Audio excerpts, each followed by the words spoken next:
to Ang the sabi Power kasi, Ranger, hindi daw siya to the papasok galactic hanggat hindi daw energy niluluwal yung bata. is equals to paano ilang araw na siyang hindi nakapasok? Rigor. Ay, sir, bakit po? Kanina pa kitang naririnig.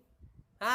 Hindi ka marunong makiramdam? Ay, sir, sorry po. May sinasabi lang po kay... Sige, sabihin mo sa amin, ano yung dala mong chismis? Ha? Ano yung hindi makapaghintay? Sir, hindi po. Wala po, sir. Hindi, meron eh. Rinig ko eh.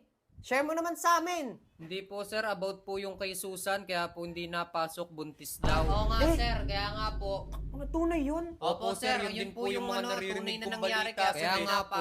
Tunay? Opo, sir. Tunay po. Ayun po yung tunay na dahilan.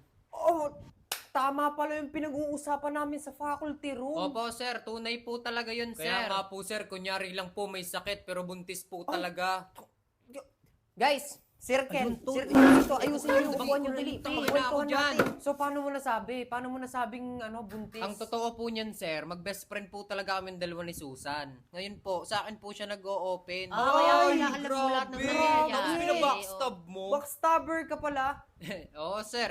Kaso, wala. Gusto ko ikwento, sakit. sir, eh. Pero alam nyo kasi, ang nakakarating sa amin na balita, buntis daw. Kasi hindi naman kami naniniwala. Kasi baka mamaya, sabi namin ng mga co-teacher ko, baka mamaya hindi naman tunay, kaya wag mo kaming papaniwala. Pero sabi mo naman, buntis nga. Sabi nyo. Oo nga po, sir. buntis Promise, nga sir. po. Buntis Kanina po pa talaga namin yun, sir. Kahit sinasabi. puntahan nyo pa dun buntis sa daw nga. bahay. Oo nga, sir. Promise. Buntis po siya. Buntis po si Susan. Buntis pala talaga. Oo, Ah, sir. Kahit biruin kami, mo hindi yun. kami Kami din makapaniwala. hindi kami Grabe. makapaniwala.